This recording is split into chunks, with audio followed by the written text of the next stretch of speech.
আচাকি পোহৰ দিয়া। তাই ঢেঁকীশালত থকা এৰী পলুবোৰ চাবলৈ গ'ল। কালি বিমলাহঁতৰ ঘৰৰ পৰা নতুন কুমলীয়া এৰীপাত ছিঙি আনি বান্ধি দিছিলহি। আজি শেষেই হ'ল, ঠাৰিকেইডালহে ওলমি আছে। দুই এটা বগাই আহি মাটি পাইছেহি। তাই দুখিলামান নতুন পাত মেলি দিলে। পকিছে নেকি চাবলৈ কাণৰ কাষত এটাক মোহাৰি চালে। ফহৰ ফহৰ শুকান শব্দ এটা হ'ল। পকিল। ঢেঁকীশাললৈ সোমালেই পলুবোৰৰ উৎকট বিস্তাৰ গোন্ধটোৱে আগতে তাইৰ নাকটো সোপা মাৰি ধৰিছিল। আজিকালি তাই অভ্যস্ত। আগতে মাকে সময় পালেই পলুবোৰৰ লগত লাগিছিল। এতিয়া সেই দায়িত্ব তাইয়েই ল'লে। লাহে লাহে পলুবোৰ লেটা হ'ব, নিজৰ মাজত নিজে বন্দী হ'ব। ধীৰে ধীৰে নিজৰ মাজত সোমাই গোপন হোৱা প্ৰক্ৰিয়াটোৱে আজিকালি তাইক আকৰ্ষণ কৰে। তাইৰ সৈতে যেন মিল আছে। লেটাৰ দৰে তাইৰ জীৱন। কথাটো ভাবি তাইৰ হাঁহি উঠি গ'ল। এইবোৰ ব্যস্ততাটো তাই নিজেই উলিয়াই লৈছে। হাঁহ পোৱালীকেইটাইও তাইৰ বহুত সময় লয়। দিনটোত 3 বাৰ ভাতৰ বাতিটো লৈ আহ টি টি টি বুলি পিৰালিৰ চুকত বহি লয়। সেই মাতষাৰলৈ সিহঁতেও বাট চাই থাকে। তাঁতশাল এখনো অনবৰতে লাগিয়েই থাকে। তাই বৈ দিয়া নামঘৰৰ মণিকূটৰ সিংহাসনত পাৰি দিয়া ফুলাম গামোচাখনৰ কথা নোকোৱা মানুহেই নাই। কথাবিলাক তাই মনে মনে শুনিহে থাকে। এনেও কথা বতৰা কমকৈয়ে কয় তাই। বেছি কথা কৈ ভাল নাপায়। এবাৰ সৰু ককায়েকৰ লগৰ এজনে তাই ৰান্ধি দিয়া শুকান মাছ আৰু তৰকাৰীখন টকালি টকালি খাইছিল। কি তৃপ্তিত যে মানুহজনে বৰলৰ টোপৰ দৰে উখোৱা চাউলৰ ভাত থালি খাই শেষ কৰিছিল। মানুহজনে কেইবাবাৰো কৈছিল, বৰ তৃপ্তি পালোঁ। এনে এসাঁজ ভাত কিমান দিন খোৱা নাছিলোঁ। আগতে এই ধৰণৰ কথাবোৰ শুনিলে বুকুৰ মাজত মৌ-মাখি এটা গুণগুণাই থকাৰ দৰে লাগিছিল। কিন্তু কলৈ গ'ল মৌ-মাখিটো? আইনাখন মাকৰ। এইখন আইনাই তাইক সেই অকণমান অৱস্থাৰ পৰাই তুলি আনিছে। এতিয়া গনটো বেয়া হৈছে। এসময়ত আইনাখনত জিলিকি উঠা নিজৰ মুখখন মাজে মাজে ছবি এখনৰ দৰেই লাগিছিল। ক'লা বিচাৰ দৰে লগা চেলাউৰিযোৰ, চকু দুটা, নাকটো, এই সকলোবোৰৰ ওপৰৰে বাগৰি অহা দৃষ্টি হঠাৎ থমকি ৰয়। তলৰ ওঁঠটোৰ পৰা আগ নাবাঢ়ে সেই দৃষ্টি। এটা ভাঁজ। হাঁহিটো কিয় হাঁহি হৈ নাথাকে? ওঠখনতেই কিয় থাকি গ'ল এই খুঁত? গোটেই গাটোত আনৰ চকুত নপৰা ঠাইটো বহুত আছিল। পিছলৈ কথাটো তাই ভাগ্যৰ লিখন বুলিয়েই মানি ল'লে। খুঁতটো তাইৰ চকুত সাধাৰণ হৈ পৰিল। লাহে লাহে সকলো কথাইচোন এসময়ত সাধাৰণেই হৈ পৰে। আইনাখনৰ ওচৰৰ পৰা আঁতৰি আহিল তাই। হৰকান্তলৈ ভাত নিব লাগে। পথাৰত বেছি সময়লৈ ভোকটো উকালে গোটেইটো গেজ গেজাই উঠে। ভাতকেইটা সোনকালে আনিবি। ইমান ভোকে পিয়াহে কাম কৰি থাকিব নোৱাৰি নহয়। এইবাৰ খেতিটো উঠাবলৈ বুলি বাপেকে 9 পামৰ পৰা তাক আনিছে। গজগজীয়া মানুহ। অকলেই বোলে গোটেই খেতি উঠাব পাৰে। অৱশ্যে বাপেকেও লাগি দিয়ে। পথাৰলৈ 2 দিনমান আহিব পৰা নাই তেওঁ। কঁকালৰ বিষটোৱে ধৰিছে। খবৰে কথা। বয়স হ'লে ইটো সিটো ওলায়েই থাকে। ডাঙৰ ককায়েকৰ সেইবোৰ খবৰেই নাই। পথাৰলৈ চিনচাপ, পথাৰলৈ নিষ্পত্তি যাব নোখোজে। আলিৰ মূৰতে দোকান এখন দি লৈছে। বিক্ৰী হ'লেও নহ'লেও গোটেই দিনটো তাতেই বহি থাকিব। ৰাতি ক'ৰবাত এগাল গিলি আহি ঘৈণীয়েকজনীৰ ওপৰত বৰ মতা দেখুৱায়। বৌয়েকৰ ভাল খবৰ হৈ আছে। সেইটো দেহাতে সি চৰবোৰ সোধাবলৈ নেৰে। নিধকটো ক'ৰবাৰ। তাইক দেখা পাই হৰকান্তই বোকা পানীখিনিতে হাত দুখন আওখালি আগবাঢ়ি আহিল। মূৰৰ পৰা বৰবাতিটো নমাই গামোচাৰ গাঁঠিটো খুলিলে। কোমোৰা জালি ভজাৰ জহা জহা গোন্ধটো বিয়পি পৰিল। কঁঠাল গুটি কেইটামানো তাই সিজাই লৈ আহিছে। চুকতে নিমখ এজেপা আৰু জলকীয়া দুটা নাপালেও তাৰ খং উঠে। তাই চাই পঠিয়ালে। গোটেইখন পথাৰ। ইটো মোৰ নেদেখিয়েই বহাগৰ পৰাই দিয়া বৰষুণজাকে মাটিবোৰ কোমল কৰি পেলাইছে। দুই এদিনতে মৈ দিব পৰা হ'ব। সোমবাৰলৈ মানে ভুই ৰুব পৰা হ'বইচোন। তাই হৰকান্তক উদ্দেশ্যি ক'লে। সি গোগ ৰাখে ভাতগাল গিলিবলৈ ধৰিছে। হাতে ভৰিয়ে বোকা লাগি থকা কিচকিচীয়া কোলা তাৰ গাটো যেন মানুহৰ গা নহয়। দেওভূতে পোৱা মানুহৰ দৰে তাৰ আচৰণ। গুচি যাব লাগিলে এই খেতিৰ বতৰত মানুহ এটা পাব ক'ত? সি ভাত খাই উঠি তামোল চোবাবলৈ লাগিল। তাই বস্তুবোৰ বান্ধি লৈ যাবৰ পৰত ক'লে, আলিটো আৰু অকণ ওখ কৰি দিবিও। মোৰ দুখ লাগে। ডাঙৰ বৌকলৈ তাইৰ বেয়াই লাগে। গাঁৱৰে ছোৱালী, কি বা কুক্ষণত ককায়েকটোক ভাল পালে একেবাৰে পলুৱাই লৈ আহিল। ভয়ে সংকোচে ঘৰখনত সোমাই তাই দেউতাকৰ ভৰিত পৰি সেৱা কৰিছিল। মানুহজনীক সহজ কৰি দিবলৈকে তাই কৈছিল, আপুনি অহাত মই বৰ ভাল পাইছোঁ বৌদেউ। মোৰ লগ এটাই শেষ হ'ল, নহ'লে ঘৰখনত অকল মাইকী মানুহ মই, বৰ বেয়া লাগে। ছোৱালী চাবলৈ অহা ওচৰ চুবুৰীয়া বৌয়েকক কোৱা তাই শুনিছিল। এইবাৰ এই ছোৱালীটিৰ কথা ভাবিব আৰু। মাক নোহোৱা ছোৱালী, মাক মৰাৰ পিছত গোটেইখন চম্ভালি আছিল। এতিয়া তোমালোকেই তাইৰ কথা ভাবিবা। কথাবোৰ শুনি তাইৰ বুকুখন বিষোৱাৰ দৰে লাগিছিল।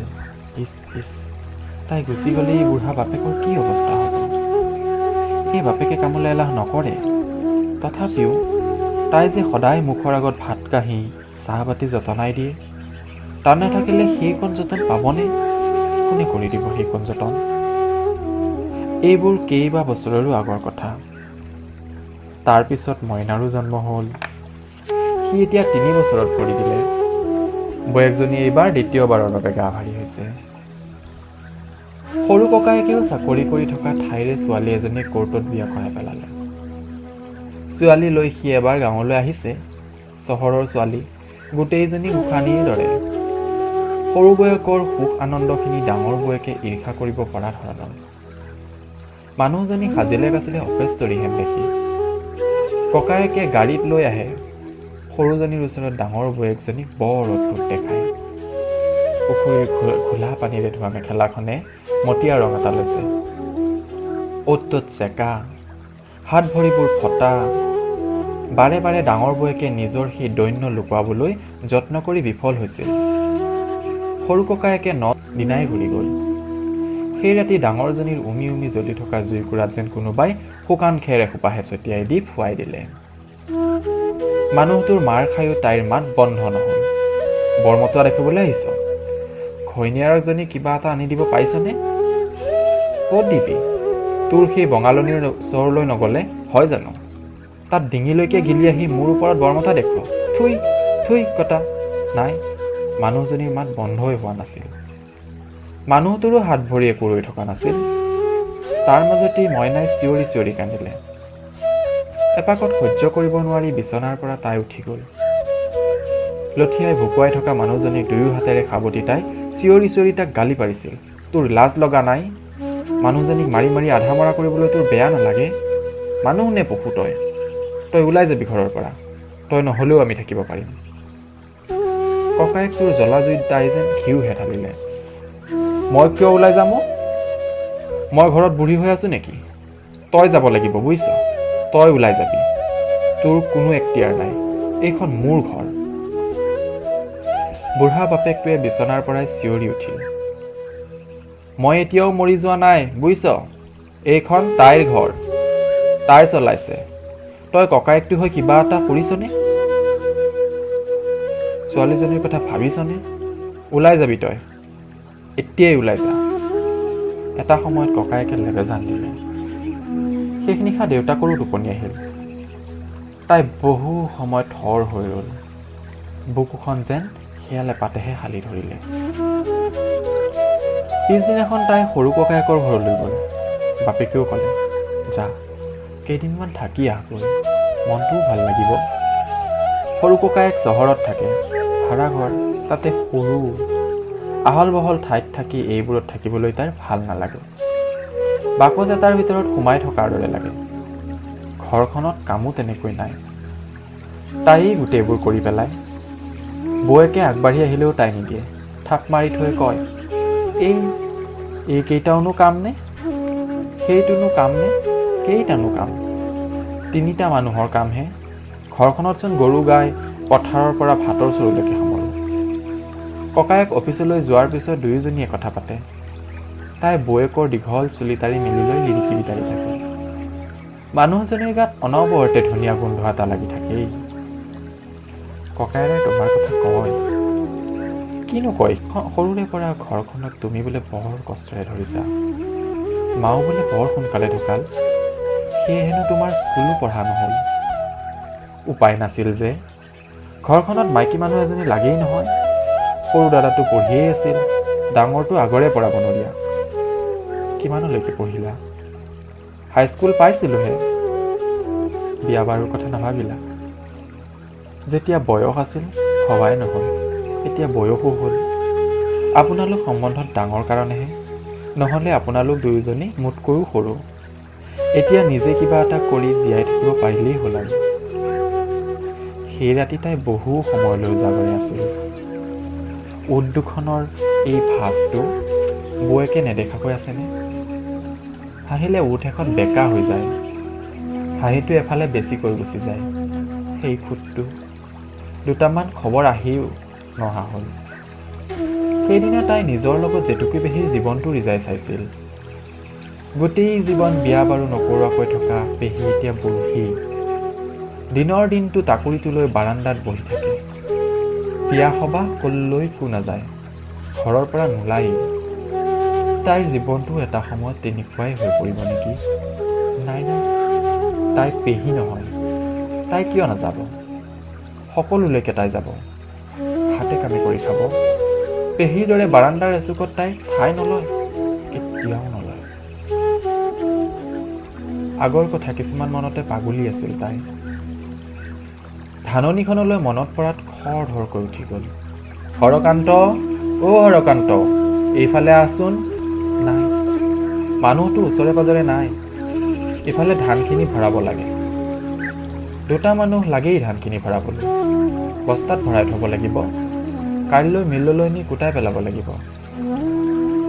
দিয়া ময়েই লাগি দিওঁ। বৌয়েকে আগবাঢ়ি আহিল। টেকেলি এটাৰ দৰে লাগিছে মানুহজনীৰ পেটটো। নাই, আপুনি নালাগে, ই আছে নহয়। হৰকান্ত আহিল। ইমান চিঞৰি থকা স্বত্তেও নুশুনা নেকি? তাই খং উঠি গ'ল। ক'ত আছিলা? ইমানকৈ চিঞৰি আছোঁ। বৰশী টোপাই আছিলোঁ।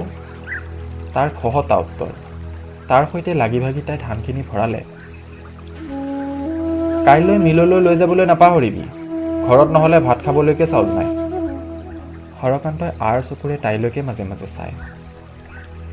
এটা মতা মানুহৰ সমানেই জোৰ আছে মানুহজনীৰ। দিনৰ দিনটো কম তাকৰি ঘূৰা দি ঘূৰেনে? দেখা শুনায়ো শুৱনি। উৎজোৰহে কিবা বেকা হৈ আছিল। এইজনী মানুহ নহ'লে ঘৰখন এদিনো নচলিব। সি এই কথা এইকেইদিনতে বুজি পোৱা হৈছে। ধৰা, বস্তুকেইটা বাৰাণ্ডাত তুলি থওঁ। তাইৰ মাতত তাৰ চমক ভাগিল। কামৰ বাহিৰে এই মানুহজনী আন কথা চিন্তা কৰিব নাজানে নেকি? অনবৰতে কাম আৰু কাম। এৰী পলু, হাঁহ পোৱালি, শাকনি বাৰী, চোতাল, ঘৰ, ভাতৰ চৰু, তাঁতশাল, কিমান কাম নকৰে আৰু এজনীয়ে। হাঁহৰ গঁৰালটো সামৰি তাই মইনাক লৈ পানী টেপৰ ফালে ওলাই গ'ল। চুবুৰীটোত ছাপ্লাইৰ পানীৰ টেপ এটা আছে। পুৱা গধূলি 2 বেলা পানী নিবলৈ আহি জীয়ৰী বোৱাৰীৰ মেল বহে। মইনাই তাইৰ লগ ভাল পায়। মাজে মাজে তাইৰ লগত শুবলৈ লৈ সি তাইৰ বুকুত সোমাই লৈ দুষ্টামিও কৰে।